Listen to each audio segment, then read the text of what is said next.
The Mirror of Two Faces. Chika never planned to return to her grandmother's house that Saturday morning. The old home in Gaki always carried a quietness that made her uncomfortable. A quietness that reminded her of the people she had lost and the person she was still trying to become. But the family needed someone to clear the last remaining room, and she was the one with the free weekend. The room smelled of old books, dust, and hibiscus powder. Sunlight cut through the curtains in long golden lines, lighting up tiny particles floating in the air. Chika tied her hair into a big puff and rolled up her sleeves. She started sorting through her grandmother's boxes, wrappers folded neatly, family photos, prayer books, jewelry that had lost its shine. Everything carried memories she hadn't touched in years. Then she saw it. A small mirror wrapped in green Ankara cloth, placed carefully at the bottom of an old wooden box. Chika unwrapped it slowly. The mirror was simple, oval-shaped with a carved wooden frame. It looked handmade, maybe even older than her grandmother. She lifted it up and sighed. "Ah, just a mirror," she whispered. She held it up to her face and froze, because what she saw was not her usual confident, polished self. Her reflection looked tired, not physically, but in a way that reached into her chest. Her reflection's eyes looked sadder, heavier, almost as if they knew a secret she was hiding. Chika blinked hard. The reflection returned to normal. "Long day," she muttered, embarrassed at herself. She wrapped the mirror and slipped it into her bag. Later that evening, Chika sat at her dressing table in her apartment. Abuja traffic noise hummed outside, mixing with faint generator sounds. She was getting ready to go out with her friends, touching up her makeup, brushing her brows, lining her lips. She lifted the mirror again. This time, the glass showed something different.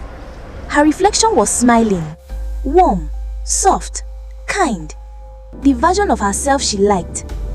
The version she showed to the world. She giggled. "Okay, maybe this mirror is cute." She placed it on the table and continued her makeup. 2 days later, Chika had an argument with her co-worker Ifeanyi. A simple misunderstanding. But she snapped at him, raised her voice and walked away angrily. When she got home, she stood in front of the mirror again. The reflection didn't smile this time. It frowned, slightly, subtly, but enough to unsettle her. And the eyes? They looked disappointed, almost as if they knew she could have handled things better. Chika blinked hard. The reflection didn't change. Chika took a deep breath. She sat on her bed and replayed the argument in her mind. For the first time, she saw her own role in it clearly. The next day, she apologized to Ifeanyi. He accepted, and when she returned home, the mirror showed her the soft, kind reflection again. Weeks passed. The mirror became something like a silent companion. It didn't talk. It didn't move. It simply reflected Chika's heart, not her looks. When she spoke harshly to people, her reflection dimmed. When she helped someone at the office, her reflection brightened. When she felt jealous, the reflection's eyes watered. When she celebrated others, the reflection looked peaceful. Chika began changing, not because of fear, but because she finally saw herself clearly. She stopped comparing her life to others.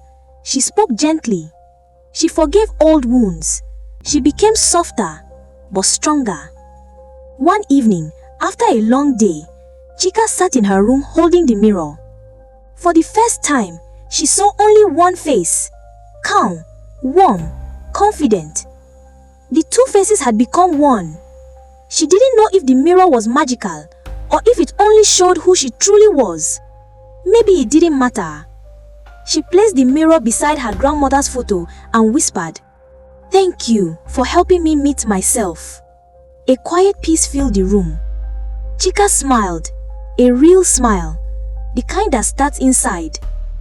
Moral: forgiveness starts within. When you forgive yourself and others, your heart becomes a reflection of peace. Follow me for more heartfelt stories like this.